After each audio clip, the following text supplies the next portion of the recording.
Bonjour à tous, je suis Christophe Paget et bienvenue dans votre nouvel épisode d'Espace News avec une semaine commençant le 3 novembre, une semaine riche en développement, Ariane Group, d'un spaceport européen, des premières images du télescope spatial Euclid, la revue des progrès de Aditya L1 d'ISRO et de Starbase à Boca Chica. Et notamment, on anticipe également le deuxième vol, le deuxième flight test de SpaceX. Et comme toujours, nous passerons en revue les lancements de cette semaine.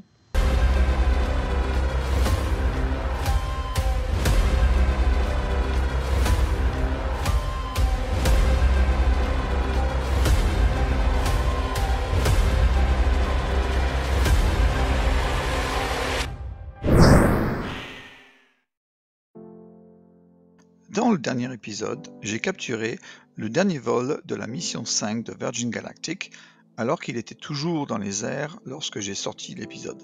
Je voulais donc dire que le vol s'est bien passé et que les trois astronautes étaient Katie Pucci-Sisti Maison Rouge, astronaute privé, Kelly Gerardi, spécialiste de la charge utile et chercheuse en bioastronautique à l'Institut international des sciences astronautiques aux États-Unis, Dr Alan Stern, scientifique planétaire et associé vice-président du secteur spatial de l'Institut de recherche du Sud-Ouest aux États-Unis.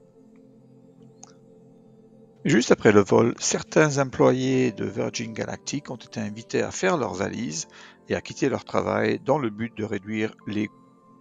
Le 2 novembre, le prince héritier Håkon de Norvège a officiellement inauguré le port spatial d'Andoya, le futur site de lancement d'ISAR Aerospace, la société dont j'ai parlé lors du dernier épisode. Le port spatial d'Andoya deviendra le prochain port spatial orbital opérationnel en Europe continentale. D'autres ports spatiaux européens se trouvent dans le sud de l'Espagne, où PLD, par exemple, a lancé Miura 1 le 7 octobre, bien qu'il soit utilisé à des fins de développement plutôt que port spatial durable. Le centre spatial d'Esrange en Suède est utilisé pour des lancements et des tests spatiaux depuis plusieurs décennies. Le port spatial de Cornouailles a été construit pour les lancements horizontaux, avec un premier lancement le 9 janvier et deux autres ports spatiaux écossais en cours de construction, l'un à Sutherland, au nord, appelé sans surprise Sutherland Spaceport, et l'autre sur l'île Shetland, appelé Saxford Spaceport. Donc le continent européen se développe donc avec ces ports. Cette semaine a eu lieu la première mise en service du télescope spatial Euclid de l'ESA, conçu pour étudier la matière noire et l'énergie noire dans l'espace. La mission spatiale Euclid révèle ses premières images en couleur du cosmos. Jamais auparavant un télescope n'avait été capable de créer des images astronomiques d'une telle netteté sur une si grande partie du ciel et de regarder aussi loin dans l'univers lointain.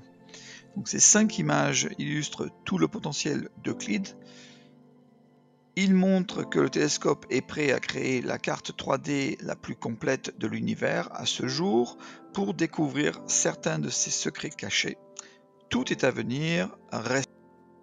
Ariane Group a dévoilé son projet de transport de marchandises et de collecte de débris spatiaux dans le cadre du projet appelé SUSEI, qui veut dire Smart Upper Stage for Innovative Exploration, un nouveau concept d'étage de fusée entièrement réutilisable, conçu pour répondre aux futurs besoins de transport vers ou dans et depuis l'espace. La quantité de débris spatiaux sur l'orbite terrestre ne cesse d'augmenter à mesure que de plus en plus de déchets spatiaux sont laissés sur place. Ariane Group vise à limiter les risques de collision avec des satellites ou des stations spatiales ou à protéger les réseaux de communication avec son véhicule SUSI. Dans l'épisode de la semaine dernière, j'ai montré la maquette réduite de SUSI en cours de test dans les installations d'Ariane Group. SUSI récupérerait des bidons remplis de débris spatiaux ou d'autres marchandises pour les renvoyer sur Terre. Lors du sommet spatial de l'ESA 2023, l'ESA a réaffirmé que la prochaine fusée de développement serait la fusée Vega E. Continuez à regarder cette chaîne si ce sujet. Il y a un mois, après une manœuvre de correction de trajectoire d'environ 16 secondes, la sonde d'ISRO Aditya L1 a atteint son orbite Lagrange L1 afin d'étudier les éruptions solaires loin des interférences gravitationnelles terrestres. Au cours de sa première période d'observation cette semaine, le spectromètre à rayons X en orbite haute énergie L1, aussi appelé Helios, à bord d'Aditya L1, a enregistré la phase impulsive des éruptions solaires. Les données enregistrées sont cohérentes avec les courbes de lumière des rayons X fournies par les satellites environnementaux opérationnels géostationnaires de la NASA, appelés NOAA. Helios fait actuellement l'objet d'un réglage fin, des seuils et des opérations de calibrage. L'instrument est configuré pour surveiller l'activité des rayons X à haute énergie du Soleil avec une synchronisation rapide et des spectres haute résolution. Les données d'Helios permettent aux chercheurs d'étudier la libération d'énergie explosive et l'accélération des électrons pendant les phases impulsives des éruptions. SpaceX attend toujours l'évaluation du Fish and Wildlife Service et donc la licence de lancement de la FAA pour envoyer son deuxième test en vol du vaisseau spatial numéro 25. Certaines publications de diverses organisations maritimes indiquent que le deuxième test en vol pourrait avoir lieu à partir du 13 septembre. Gardons donc les yeux ouverts sur un événement d'une telle ampleur que je reprendrai sur cette chaîne. Cette semaine à Starbase, il ne s'est pas passé grand-chose. Fondamentalement, la Star Factory continue de progresser. Un mur est en cours de construction autour du site de lancement, probablement pour contenir les débris de lancement et protéger les zones extérieures. La hauteur du mur est assez importante, probablement autour de 5 à 6 mètres, et constituée d'un béton épais. Le navire numéro 25 a vu certaines de ses tuiles de protection thermique remplacées, ce qui indique que le lancement aura lieu assez. De plus, le premier étage numéro 9 et le vaisseau spatial numéro 25 ont été installés avec leur système d'explosifs pour un vol, je pense. Le 3 novembre, China Aerospace Science and Technology Corporation a lancé une Long March 7 avec à son bord le satellite ATJ-SW10 depuis son site de lancement spatial de Wenchang en Chine. Le satellite était un satellite de test de technologie de communication et sera principalement utilisé pour des expériences de technologie de communication multibande et.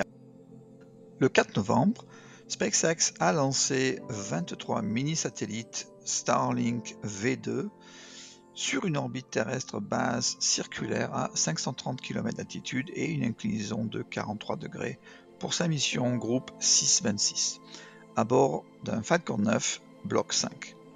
Depuis son complexe de lancement spatial 40 de la station spatiale de Cape Canaveral en Floride. Le premier étage a atterri pour la 18e fois à 642 km de son site de lancement sur le drone ship Just Read the Instructions. C'est un autre record d'utilisation chez SpaceX. Il est aussi intéressant de noter que les carénages de cette fusée ont également volé 13 fois, alors que la majorité des fabricants de lanceurs ne réutilisent pas leur carénage. Le 8 novembre, SpaceX a lancé 23 mini-satellites V2 Starlink sur une orbite terrestre basse circulaire à 530 km d'altitude et une inclinaison à 43 degrés pour sa mission groupe 627 à bord d'une Falcon 9 Block 5 depuis son complexe de lancement spatial 40 de la station spatiale de Cape Canaveral en Floride. Le premier étage a atterri pour la 11e fois à 612 km de son site de lancement sur le drone ship Just Read the Instructions.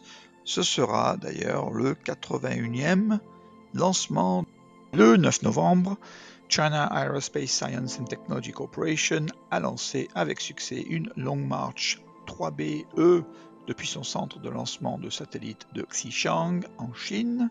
La charge utile était un satellite ChinaSat 6E, et d'ailleurs ce satellite est entré sur son orbite de transfert géosynchrone prévue.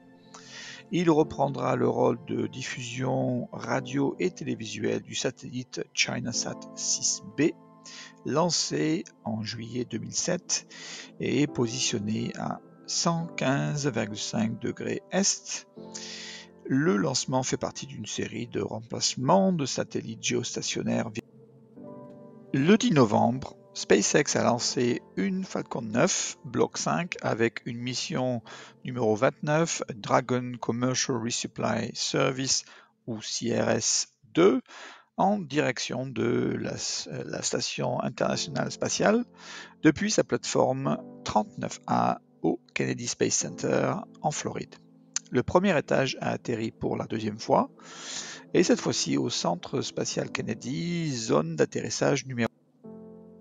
L'image de rêve de cette semaine provient du télescope spatial de la NASA ESA Hubble montrant la galaxie spirale NGC 1566, parfois appelée galaxie du danseur espagnol.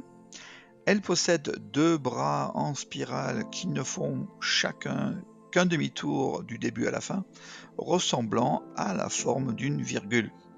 Des bandes de poussière sombre suivent les bras jusqu'au centre et se divisent en de nombreuses fibres qui tourbillonnent autour du noyau galactique brillant. Les fleurs roses vifs le long des bras montrent des zones de formation de nouvelles étoiles. Elles se situent à environ 60 millions d'années-lumière de la Terre dans la constellation de Dorado. Il est temps de vous remercier d'avoir regardé votre dernier épisode d'Espace News. Je vous souhaite une belle semaine et à la semaine prochaine pour en savoir plus. Merci.